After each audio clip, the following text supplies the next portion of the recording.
तो guys finally one पंच man के season 3 release हो चुका है और इसीलिए मैं हाजिर हूँ तुम सभी लोगों के लिए वन पंच मैन के सीजन 3 एपिसोड 1। तो एपिसोड के स्टार्टिंग में हमें हीरो हॉल का सीन दिखाया जाता है जहाँ पर सभी लोग बैठकर एक स्ट्रेटेजी मीटिंग कर रहा था। तभी हीरो हॉल के एक मेंबर कहता है, हमने तो सोचा था वो सेंटीबीट मॉन्स्टर पूरी सिटी को तबाह कर देगा, लेकिन पता नहीं कहां से एक पावरफुल हमला आकर उस जायंट सेंटीबीट मॉन्स्टर को एक ही बार में नष्ट कर दिया। तभी एक और मेंबर कहता है, तो फिर आपका कहना यह है कि उस बड़े सेंटीबीट मॉन्स्टर को मारने वाला बिना किसी इन्फॉर्म के वहां से गायब हो गया। ये विश्वास करना मुश्किल है, लेकिन मेरे ख्याल से ये काम तो सिर्फ किंग ही कर सकता है। हम लोग बहुत ज्यादा लकी है कि किंग हमारे साथ है। तभी एक और मेंबर उन सभी लोगों से कहता है, मैंने सुना हीरो हंटर सिल्वर फैंग उस गारोद को पकड़ नहीं पाया। अब तुम लोग उस गारोद को पकड़ने के लिए क्या योजना बना रहे हो? हम लोग तो अब ऐसे ही बैठे नहीं रह सकते हैं, क्योंकि अगर वो इसी तरह हमारे हीरोज का शिकार करता रहता है तो फिर हमारे हीरो एसोसिएशन तो पूरी तरह से बिखर जाएगा। तभी उन सभी लोगों के वाइस प्रेसिडेंट कहता है, अब तुम सभी लोगों को गारोद को एक इंसान के तौर पर नहीं बल्कि एक मॉन्स्टर के तौर पर देखना चाहिए। अगली बार जब वो दिखाई देगा तो उसके खतरे को देखकर ड्रैगन थ्रेट की लेवल को देना होगा और तभी एक इमरजेंसी अलर्ट को भी इशू किया जाएगा। तभी एक और मेंबर कहता है, लेकिन हकीकत में वो तो एक इंसान ही है अभी तक, है ना? क्या कोई आम आदमी वाकई में ऐसा कुछ कर सकता है? वो सिर्फ अपनी खाली हाथों के साथ ही हमारी क्लासेस हीरो को मार रहा है। तुम लोग ही बस इसके बारे में सोचकर तो देखो।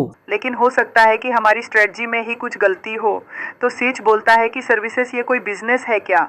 सिल्वर फैंग ने गारू को ढूंढ लिया था, लेकिन वो फिर भी उसे हरा नहीं पाया। मैंने उससे यह उम्मीद नहीं की थी क्योंकि मुझे उसकी काबिलियत पे पूरा भरोसा है, लेकिन फिर भी उसने सिर्फ अपने दुश्मन को जख्मी कर दिया। वैसे तो हमें पता है कि गारू मॉन्स्टर एसोसिएशन को ज्वाइन नहीं करेगा और इस पूरी लड़ाई भी यही अच्छी बात है। तो वहाँ पर मौजूद एक मेंबर बोलता है कि ब्लास्ट को बुलाओ। वैसे भी वह टॉप रैंकर है और वह कुछ करता भी नहीं है, तो वह हीरो किस बात का हुआ और वह हमेशा छुपा क्यों रहता है? तो सिच बताता है, हम ब्लास्ट को ऐसे नहीं बुला सकते, वो खुद ही अपना टारगेट चुनता है और उसे कोई रोक टोक भी पसंद नहीं है। इसी वजह से हमने रजिस्ट्री में भी उसकी पहचान छुपा रखी है और वैसे भी वो सिर्फ बहुत जरूरत पड़ने पे ही काम आता है और अगर इंसानियत पे सच में कोई बड़ा खतरा आएगा तो वो सामने आ जाएगा। तभी वहाँ पर मिस्टर नारंगी आ जाता है और वो बोलता है कि इससे बड़ा खतरा क्या हो सकता है? वो राक्षस मेरे बच्चे को ले गए और अब 24 घंटे हो चुके हैं, तो तुमने अभी तक पे हमला क्यों नहीं किया? तुम्हें क्या लगता है कि मैं तुम्हें इतने पैसे क्यों देता हूँ? तब वहाँ पे एक आदमी आता है और वो कहता है, मैं आपसे वादा करता हूँ कि मैं आपके बच्चे को बचा लूंगा और हम कोशिश कर रहे हैं मॉन्स्टर एसोसिएशन का बेस ढूंढने की और हम समझ सकते हैं कि तुम्हें कैसा महसूस हो रहा है, लेकिन अब ज्यादा समय नहीं लगेगा, हम जरूर कामयाब होंगे, तो बस थोड़ा सब्र करो। तो मिस्टर नारंगी पूछते हैं कि तुम हो कौन? तो वह आदमी बताता है कि मेरा नाम सेकिंगर है और मैं रेस्क्यू ऑपरेशन का इंचार्ज हूँ, आपसे मिलकर खुशी हुई। तो यहाँ दूसरी ओर से टॉर्नेडो भी आ जाती है और वो कहती है, कैसा ऑपरेशन? मैं वहाँ जाके ये खेल एकदम से खत्म कर सकती हूँ और तुम लोगों को अभी तक बेस भी नहीं मिला। तो सेकिंगर बताता है कि चाइल्ड एम्परर पूरी कोशिश कर रहा है। तो यहाँ पे ये लोग चाइल्ड एम्परर के पास आते हैं और चाइल्ड एम्परर बताता है कि जिन रास्तों से सेंटिचोरो ट्रेवल करता था वहाँ पे मैंने कई रोबोट्स को भेजा है और उसका रूट काफी बड़े इलाके में फैला हुआ है, इस वजह से थोड़ा समय लग रहा है। तो हम कह सकते हैं कि उनका बेस ढूंढने में 3 दिन या फिर उससे कम लग सकते हैं। तो वो लोग कहते हैं कि हमारे पास सिर्फ 2 ही दिन है। तो चाइल्ड एम्परर कहता है, इस हिसाब से तो मैं सो भी नहीं पाऊंगा। तो यहाँ पे टॉर्नेडो कहती है कि ये तो हमें पता ही है ना कि वह सिटी जेट में है, गोस्ट टाउन में है ना, तो क्यों ना मैं उस पूरे शहर को ही उड़ा दूं। तो सेकिंगर कहता है कि तुम्हें शायद याद होगा कि उन्होंने एक बच्चे को पकड़ रखा है। तो टॉर्नेडो कहती है, ये तो हमारे लिए उन्होंने मुश्किल कर दी, वरना तो एक कोई प्रतियोगिता है ही नहीं, वो मॉन्स्टर्स मुझसे डरते हैं। तो सेकिंगर कहता है कि तुम्हें हमारे दुश्मन को कमजोर नहीं समझना चाहिए, वो काफी ताकतवर है। तो टॉर्नेडो कहती है, हाँ जो भी है, तुम हमेशा उसके बारे में तारीफ करते रहते हो और मैं थक चुकी हूँ ये सुन के। तो तुमने हमें इसलिए यहाँ पे बुलाया था, हमें आगाह करने के लिए। तो यहाँ पर सेकिंगर अपने होलोग्राम से ड्राइव राइट को दिखाता है और कहता है कि ये कल उनका बेस ढूंढने के लिए निकला था और उसने हमारी सारी वार्निंग्स को अनदेखा किया और गोस्ट टाउन में चला गया। तो डार्कशाइन पूछता है कि वो अकेला गया ही क्यों? तो सेकिंगर बताता है क्योंकि आज तक वो कभी हारा नहीं और इसी वजह से वो काफी ज्यादा कॉन्फिडेंट था, लेकिन पिछली रात हमें उसके ट्रांसमीटर से सिग्नल मिलना बंद हो गया और ऐसा लगता है कि वो हार चुका है। तो टॉर्नेडो कहती है, किसे फर्क पड़ता है, जल्दी करो और टीम को इकट्ठा करो, अब बचा ही कौन है? तो सेकिंगर कहता है कि मॉन्स्टर एसोसिएशन ने हमें 3 दिन दिए थे और इस हिसाब से हमारे पास अभी भी समय है और बाकी ही रोज इकट्ठा हो जाएंगे जब वो तैयार होंगे। तो यहाँ पे हमें एक आदमी की झलक दिखाई जाती है और वो कहता है कि ऐसा लगता है कि वो सभी इस छोटी सी बिल्डिंग में है, तो मैंने इनको फंसा ही दिया। तो यहाँ पे एटॉमिक सामुराई कहता है कि हम अभी इंतजार कर रहे हैं, लेकिन क्यों? उन्होंने एक बच्चे को पकड़ लिया है। तो डॉक्स कहते हैं तुम्हें नहीं पता एटॉमिक सामुराई, लेकिन तुम्हारे अंदर से तो खून की स्मेल आ रही है। तो एटॉमिक सामुराई कहता है कि हम पहाड़ों और गुफाओं में मॉन्स्टर को ढूंढ रहे थे और उनको मार रहे थे, लेकिन हमें अभी तक मॉन्स्टर एसोसिएशन का कोई ठिकाना नहीं मिला। तो डॉक्स कहता है कि हाँ, और मिलेगा भी कैसे, क्योंकि उनका ठिकाना होस्ट टाउन के अंदर है। तो एटॉमिक सामुराई कहते हैं सच में तो फिर तो हमें एकदम जाके हमला करना चाहिए कि तब तक हम थोड़ा आराम कर लेते हैं। तो यहाँ पे उन्हीं की एक हीरो होती है और वो कहती है कि अब शावर लेने का समय आ गया, लेकिन वहाँ पे अमाई मास्क भी आ जाता है और वो कहता है कि मुझे तो लगा था कि अटैक टीम छोटी होगी और उसमें काफी कमाल के मेंबर्स होंगे, लेकिन मुझे लगता है कि तुम लोग उसके काबिल नहीं हो और यह कोई पिकनिक नहीं है एटॉमिक सामुराई। क्या तुम इन जोकरों को घर नहीं छोड़ के आ सकते थे? ये कोई छोटी मोटी लड़ाई नहीं है। मैं नहीं चाहता कि यह लोग भी पकड़े जाए या फिर ह्यूमन शील्ड की तरह इस्तेमाल किए जाए, इससे हमें ही परेशानी होगी। अगर ऐसा होता है तो क्या तुम उन्हें हराकेरी की बात मानने के लिए कहोगे? तो एटॉमिक सामुराई बोलता है कि अमाई मास्क, तो क्या तुम भी टीम में हो? तो वो कहता है और क्या, मॉन्स्टर्स ने मेरा कॉन्सर्ट बर्बाद कर दिया। तो एटॉमिक सामुराई बोलता है कि हाँ, वैसे मेरे सारे हीरोज काफी कमाल के हैं, तो मैं उन सबको बोल दूंगा कि वो तुम्हें बचा के रखे और तुम्हें कोई परेशानी ना हो। तो हमारे अमाई मास्क बोलता है परेशानी? शायद तुम मेरी काबिलियत पे शक कर रहे हो। वैसे तो मैं क्लास ए हूँ, लेकिन ऐसा इसलिए है क्योंकि मैं ऐसा चाहता हूँ और मैं कभी भी क्लासेस बन सकता हूँ। तो ये बात तो एक बच्चे को भी समझ आ जाएगी कि मैं तुमसे कई ज्यादा ताकतवर हूँ। तो एटॉमिक सामुराई बोलते हैं कि तुम्हें ऐसा लगता है? तो यहाँ पे दूसरी ओर हमें पूरी प्रिजनर का सीन दिखाया जाता है और वो वार्डन से कहता है कि क्या तुम्हें कोई एतराज है अगर मैं आगे वाले दरवाजे से जाऊं? तो वो ऑफिसर बोलता है कि तुम पहले भी कई बार भाग चुके हो, जो कि गैर कानूनी था, लेकिन इस बार बात कुछ अलग है। वैसे मैं हीरोज को स्पेशल ट्रीटमेंट नहीं देता, लेकिन इस बार ऐसा नहीं होगा। मैं तुम्हें बताना चाहूंगा कि एक कैट मॉन्स्टर ने सारे कैदियों को मॉन्स्टर बना दिया और वो उन्हें वहां से भगा के ले गया और उनके पीछे जो ऑफिसर्स गए वो भी मारे गए। तुम सारे कैदियों के बॉस हो और एक हीरो भी हो, है ना? तो जाओ और बदला लो। तो पूरी प्रिजनर कहता है हाँ, मैं उन्हें अच्छे से सबक सिखाऊंगा। तो वो जाने लग जाता है। तभी पीछे से कैदी आता है और कहता रुको बॉस, मैंने आपके लिए एक स्वेटर बनाया है, तो क्या तुम उसे पहनोगे? तो उसे पूरी प्रेजेंट लेता है और कहता थैंक यू, इससे मेरी बहादुरी बढ़ेगी। दूसरी ओर हमें चाइल्ड एम्पेरर का सीन दिखाया जाता है और वो कहता है क्या तुम लोग थोड़ा पीछे हट जाओगे या फिर दूर चले जाओगे, क्योंकि मैं तब तक कंसंट्रेट नहीं कर पाता जब तक मुझे कोई देख रहा होता है। तो वो लोग उस रूम से बाहर चले जाते हैं और चाइल्ड एम्परर बोलता है अगर मेरे को कुछ मिलेगा तो मैं तुम्हें बता दूंगा। इसके बाद वो मेटल नाइट से कांटेक्ट करता है और कहता कि तुम वही हो, है ना? तो मेटल नाइट कहता है कि क्या चाहिए तुम्हें? मैं नाश्ता कर रहा था और वैसे भी दोपहर हो चुकी है। रिच एपरर नाम जैसा लिखा गया है। बोलता है कि ऐसा लग रहा है कि मैं अपना समय बर्बाद कर रहा हूँ और तुम्हें तो बेस पहले ही मिल गया था, है ना? तुम मुझे बता दो वरना हम बहुत ज्यादा लेट हो जाएंगे। क्या चाहते हो कि हॉस्टेज मर जाए?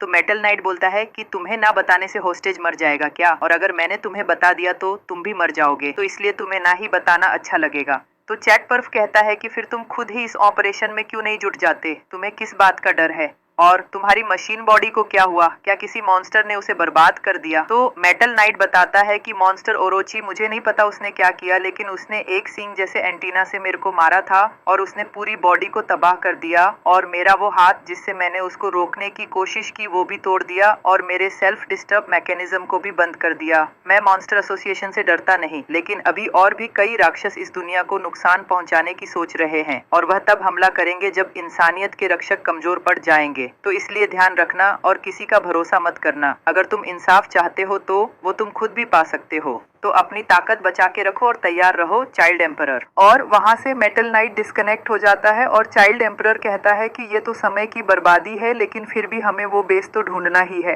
तो यहाँ पे हमें ब्लिजर्ड का सीन दिखाया जाता है और वो कहती है कि ब्लिजर्ड बंच खत्म हो गया और इसमें मेरी बहन टोर्नाडो का हाथ है, तो यह एक इमरजेंसी है, इसीलिए मैं इस जगह को अपने ब्रांच ऑफिस की तरह इस्तेमाल करूंगी।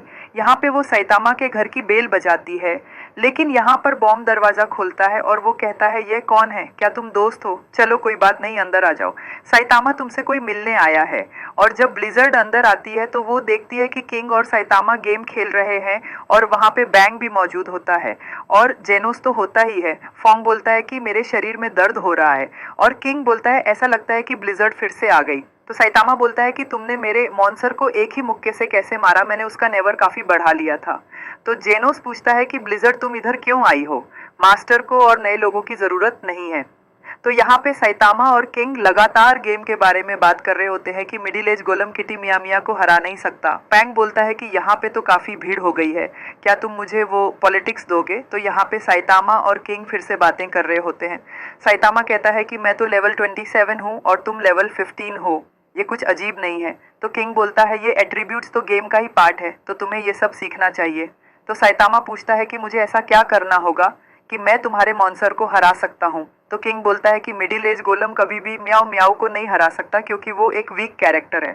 तो साडवा बोलता है ये तो तुम्हें मुझे पहले बताना चाहिए था, मुझे लग ही रहा था कि ये वीक है, लेकिन ये वीक तो नहीं लग रहा था, तो इसलिए तो मैंने उसके लेवल बढ़ाया था, लेकिन ये तो बिल्कुल बेकार निकला। और इस आर्मपिट डेवल की क्या बात है, मैंने इसको भी काफ़ी लेवल अप किया है। तो किंग कहता है नहीं वो भी वीक है, क्योंकि क्यूट दिखते हैं वही स्ट्रांग होते हैं। तो साइतामा बोलता है अरे छोड़ो यार, मेरे को खेलना ही नहीं। तो ब्लिजर्ड इन सबको देख के कहती है ये सब हो क्या रहा है। और साइतामा ब्लिजर्ड को देख के कहता है तुम यहाँ क्या कर रही हो। ब्लिजर्ड कहती है बाहर बहुत बड़ा आतंक बच चुका है और ब्लिजर्ड बंच भी खत्म हो चुका है, मॉन्स्टर सिचुएशन से हमें काफ़ी बड़ा खतरा है, तो ये समय वीडियो गेम खेलने का नहीं है, तुम्हें पता नहीं हो क्या रहा है। तो साइतामा बोलता है तुम्हें चिल्लाने की ज़रूरत नहीं है, मैं अभी तो घर आया हूँ और थोड़ा टाइम पास ही तो कर रहा हूँ। तो ब्लिजर्ड बोलती है अब ऐसे पड़े मत रहो। तो जेनोस बोलता है कि मास्टर बिल्कुल सही कह रहे हैं, हमने बहुत मुश्किल लड़ाई लड़ी है। तो ब्लिजर्ड बोलती है वो तो तुम्हें देख के लग ही रहा है, मैंने पहले किंग को यहाँ पे देखा है, लेकिन अब सिल्वर फॉन्ग भी इधर आ गया। तो पैन कहता है कि मैं भी इनके साथ ही लड़ा था, तो इसलिए साइतामा मुझे यहाँ पे आराम करने दे रहा है। मैं कुछ ज्यादा ही आगे बढ़ गया और उससे मेरे कमर में लग गई, तो मैं अब हिल नहीं सकता। यहाँ पे पैंग भी बोलता है कि मेरे भी घुटनों में दर्द हो रहा है क्योंकि काफी समय हो गया है जब से मैंने फेस ऑफ रोइंग किया था। तो ब्लिजर्ड कहती है अच्छा तो ये लड़ाई सच में काफी खतरनाक थी, तो ये बंदा इतना शांत कैसे बैठा है जैसे कोई बात ही नहीं थी। तो वो साइतामा से बोलती है कि वो काफी ज्यादा ताकतवर थे और मॉन्स्टर एसोसिएशन मजाक नहीं है ना साइतामा। तो शायद तुम कूल देखने का नाटक कर रहे हो और अंदर से तुम डर रहे हो। तो साइतामा बोलता है नहीं ऐसा कुछ नहीं था, मेरे तो काफी साधारण सी बात थी। तो ब्लिजर्ड ये सुन के गुस्सा हो जाती है और कहती है साधारण सी बात। तो साइतामा बोलती है ये तो छोटी छोटी बातों पे रिएक्ट कर देती है। तो किंग बोलता है वैसे साधारण बात तो नहीं थी। तो ब्लिजर्ड बैठ जाती है और कहती है चलो हमें एक प्लान बनाना होगा। तो साइतामा बोलता है इसीलिए तुम यहाँ आई हो। डेजर्ट कहती है जेनोस तुम एक क्लास एस हो, तो हीरो एसोसिएशन ने तुम्हें कुछ ना कुछ तो टिप दी होगी। तो साइतामा बोलता है बताओ। तो जिनोस बोलता है कि हाँ कल मैं पूरा दिन लड़ता रहा और मास्टर साइतामा को मार्शल आर्ट टूर्नामेंट पे चेयर करता रहा, उसके बाद मेरा ट्रांसमीटर पिघल गया। और यहाँ पे बैंग और किंग भी बताते हैं कि उनका भी ट्रांसमीटर खराब हो चुका है या फिर टूट चुका है। तो ब्लिजर्ड कहती है तो आगे हमें क्या करना है, हम जंग की कगार पे हैं। तो जेनोस बोलते हैं कि मुझे तो रिपेयर्स करवाने हैं, डॉक्टर को पूरी रात काम किया है और अभी 12 घंटे भी नहीं हुए हैं, तो शायद अभी वो रेस्ट कर रहे होंगे, तो अभी मैं लड़ाई के लिए पूरा दिन तक तैयार नहीं हो पाऊंगा। तो सावा बोलता है हाँ उन्होंने सोचा नहीं होगा कि तुम इतनी जल्दी अपने शरीर का कबाड़ा कर लोगे। तो बैंग भी बोलता है कि हाँ हमें थोड़ा और समय चाहिए, अभी भी हम बूढ़े ही हैं। ब्लिजर्ड किंग से पूछती है तो किंग बोलता है कि हाँ मुझे और कुछ काम है। तो ब्लिजर्ड कहती है इसका मतलब सिर्फ साइतामा और मैं ही लड़ने के लिए तैयार हैं, तो हमें क्या करना चाहिए। मेरे को लगता है कि स्पेशल स्ट्रेटजी ग्रुप में सबका ब्रेन वॉश कर दिया है, लेकिन क्लास एस भी और उनसे नीचे वाले हीरोज हमारे काफ़ी काम आ सकते हैं। तो यहाँ पे साइतामा बस ब्लिजर्ड को देख रहा होता है। तो ब्लिजर्ड कहती है तुम मेरी बात सुन भी रहे हो, वैसे तो मॉन्स्टर्स अकेले ही काम करते हैं, लेकिन अब उन्होंने एक काफ़ी बड़ा ग्रुप बना लिया है और मुझे पूरा यकीन है कि उनका एक बॉस भी है। तो बैंग बताता है कि हाँ मॉन्स्टर एसोसिएशन और तगारो भी उनके साथ है। तो वोंग कहता है कि अगली बार हम उससे अकेले नहीं लड़ पाएंगे, और क्या होगा अगर उस सेंट की तरह एक और मॉन्स्टर हुआ तो मुझे पसंद नहीं, शायद तुम्हें अब इस्तीफा दे देना चाहिए था। तो किंग कहता है साइतामा ऐसा लगता है जिस हीरो हंटर से तुम मिलना चाहते थे वो वहाँ पार्क में ही था। तो साइतामा कहता है हाँ जब मैं वापस आ रहा था तो मैंने सुना था कि उसने और भी हीरोज को ही हराया, ये तो बहुत गलत है और अभी तक वो मेरे पास नहीं आया है। ऐसा इसलिए है क्योंकि मैं गंजा हूँ। तो यहाँ पे साइतामा रेडी हो जाता है और ये सब लोग चौंक जाते हैं और साइतामा में कहता है मैं बाहर जा रहा हूँ, जेनोस कहता है कि मास्टर आपको पता है कि गारू किधर है। तो साइतामा बोलता है कि मैं जाऊंगा और उसे ढूंढूंगा, फिर मैं उसे एक पंच करूंगा और आते आते मैं थोड़ी गोभी भी लेके आऊंगा। तो ये लोग यहाँ से चले जाते हैं और ब्लिजर्ड यहाँ पे अकेले बैठे रह जाती है और कहती है कि मैंने हमला करने की सोची और ये सब देख के तो ऐसा लग रहा है कि इन्हें ब्लिजर्ड वंश में ज्वाइन करना काफ़ी ज़्यादा मुश्किल होगा। यहाँ पे फिर से हमें हीरो एसोसिएशन का सीन दिखाया जाता है जहाँ पर मिस्टर नारिंगी बोल रहा होता है कि हीरो एसोसिएशन एकदम बेकार है। इतने समय से जो हम बकवास कर रहे हैं, इस पूरे समय मेरा बच्चा वहाँ पे डर के मारे बैठा होगा और बचाए जाने का वेट कर रहा होगा। तो सिटी जेट के खंडरों में जाओ और मॉन्स्टर एसोसिएशन का ठिकाना ढूंढो और मेरे बेटे बैगन माँ को बचा के लाओ। ये बेटर स्वीट्स जो तुमने पहन रखे हैं, यह एक तरीके से सीक्रेट वेपन है। इन्हें पहन के तुम आम ईडो से भी ज्यादा ताकतवर बन जाओगे। तो जब भी कोई मॉन्स्टर तुम्हारे सामने आए तो तुम इन सूट को पूरी पावर पर यूज करना और इसके बदले में तुम जितने पैसे मांगोगे उतने पैसे मैं तुम्हें दूंगा। मेरे बेटे को वापस लाओ और तुम्हारे परपोते भी आराम से बैठ के खाएंगे। तो यहाँ पे कैप्टन टोंगारा, सोशी, असामी, चिनपी, नोरिया, सैमसन और गोमागो मॉन्स्टर एसोसिएशन को ढूंढने के लिए निकल जाते हैं। दूसरी तरफ मॉन्स्टर एसोसिएशन की हेडक्वार्टर में हमें दिखाया जाता है कि गारू होश में आ जाता है और वह देखता है कि उसे एक जेल जैसी जगह पर बंद कर रखा है। उसे कुछ याद नहीं आ रहा होता और उसे सामने एक लेटर रखा दिखाई देता है। उसमें लिखा होता है, मॉन्स्टर एसोसिएशन में तुम्हारा स्वागत है। अगर तुम यह पढ़ रहे हो तो इसका मतलब तुम जिंदा हो। हमने तुम्हारी जान बचाई है। तो अब तुम बस शांति से इस कमरे में हमारा इंतजार करो। अगर तुम इस जगह से बाहर जाओगे तो हीरोज दोबारा से तुम्हारे पीछे पड़ जाएंगे और अभी के लिए तुम्हें एक सुरक्षित जगह चाहिए और हमने तुम्हारे लिए एक आउटफिट भी बनाया है, उसे जरूर पहनना। गारू इस लेटर को पढ़ के फेंक देता है और उसके पूरे शरीर में पेन हो रहा होता है। वो उस कमरे का दरवाजा तोड़ देता है और वहां से बाहर निकल जाता है और एक टनल जैसी जगह में आ जाता है। गारू को धीरे धीरे याद आता है कि वो बैंक से लड़ रहा था और वो कहता है और उसके बाद ही वो फिनिक्स मैन आ गया था। इस मॉन्स्टर एसोसिएशन ने मेरे को परेशान कर रखा है। तो जब गारू आगे जा रहा होता है तो उसको कुछ आवाज सुनाई देती है जहाँ पे कुछ लोग कह रहे होते हैं कि हमें छोड़ दो और हमें माफ कर दो, हम गलत थे और हम तुमसे माफ़ी चाहते हैं। तो यहाँ पे हमें दिखाया जाता है कि मिस्टर नारिंगी की फोर्स के मर्सिनरीज को यहाँ पे मॉन्स्टर्स ने पकड़ लिया होता है और वो अपनी ज़िंदगी की भीख मांग रहे होते हैं। तो यहाँ पे गारू छुप के उनकी बातें सुनने लग जाता है और कहता है ये लोग तो कोई हीरोज़ नहीं है, तो क्या इन सबको किसी ने हायर किया है। तो यहाँ पे ग्योरो मौजूद होता है और वो कहता है कि तुमने हमारे 2 सोल्जर्स को मारा है तो हम तुम्हें ऐसे तो नहीं जाने दे सकते। तुम्हारे मालिक ने तुम्हें काफी कमाल के सूट दिए हैं, तो तुम्हें अंत तक लड़ना चाहिए क्योंकि यहाँ के मॉन्स्टर्स को लोगों के साथ खेलना काफी ज्यादा अच्छा लगता है। तो यहाँ पे हमें दिखाया जाता है कि मशीन गॉड G5 ने इन सबको पकड़ा होता है और हराया होता है और ये भी एक प्रकार का रोबोट ही होता है। वो अपने बारे में बताता है और कहता है कि एक ऑर्गेनाइजेशन ने इसे तैयार किया है मॉन्स्टर एसोसिएशन की मदद करने के लिए। तो गारू उसका स्वागत करता है। तभी यहाँ पे गारू को एक आवाज़ सुनाई देती है जो कहती है कि तुम अभी छुपे रहो और थोड़ा और इंतज़ार करो गारू।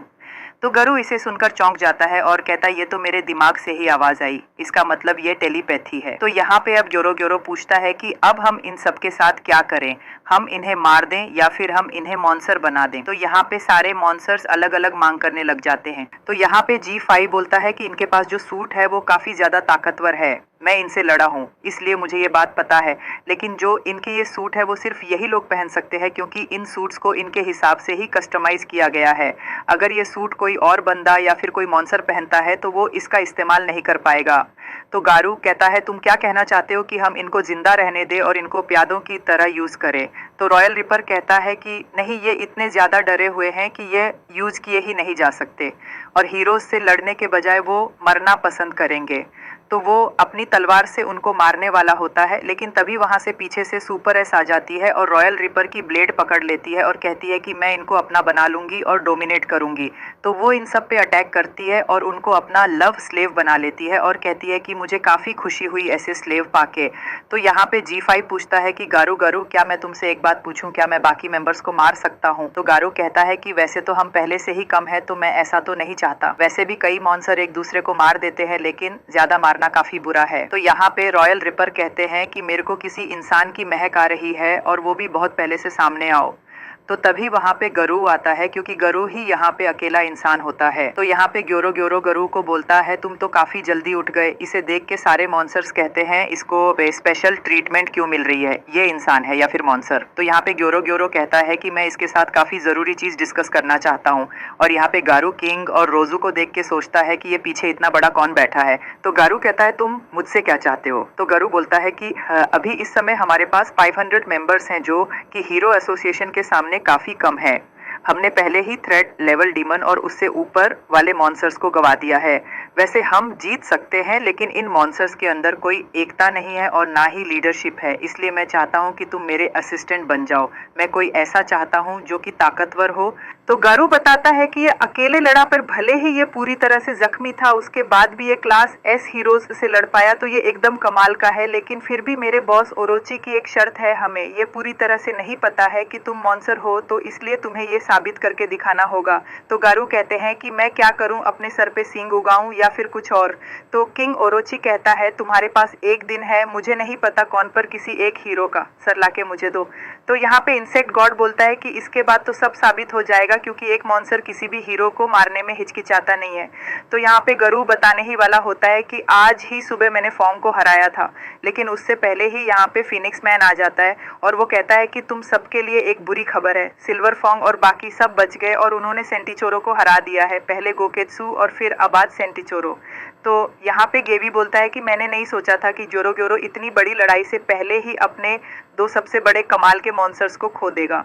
तो यहाँ पे एलफायर बोलता है इसी वजह से शायद वो हीरो हंटर को अपनी टीम में चाहते हैं, लेकिन मुझे नहीं लगता ये इतना ताकतवर है।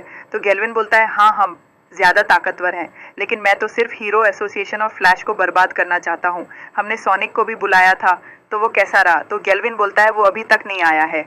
तो यहाँ पे इंसेक्ट गॉड और किंग टेरेपर को ग्योरो ग्योरो बुलाता है और वह कहता है गारू बाहर गया है, जाओ उसका पीछा करो। तो दोस्तों आई होप कि आपको ये वीडियो पसंद आई होगी। 昨日は豪傑が、そして今日はあのムカデ長老が撃たれた。決戦前に幹部が2匹もやられるなんてギョロギョロも想定外だっただろう。だからヒーロー狩りを主戦力の一つとして招こうとしているのか。ギョロギョロの考えは読めない。まあさして興味もないけどな。ヒーロー協会とフラッシュを潰せればそれでいい。ところで勧誘した音速のソニックはどうなった。来ないな。怪人細胞に適応できなかったか。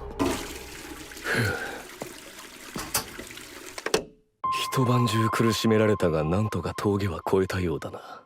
怪人協会のやつら気に入らん。ここまで腹を壊すとは聞いてなかったぞ。この借りは返す。まあいい。最初から怪人どもと手を組むつもりなどない。都合よく利用させてもらったまでだ。俺の標的は埼玉だけだからな。それにしても感じるぞ、新たなるパワーを。確実に肉体に変化が起きている。体が軽いこの感覚、まだ慣れるまで時間がかかりそうだな。これが怪人化か。なってしまえばどうということはない。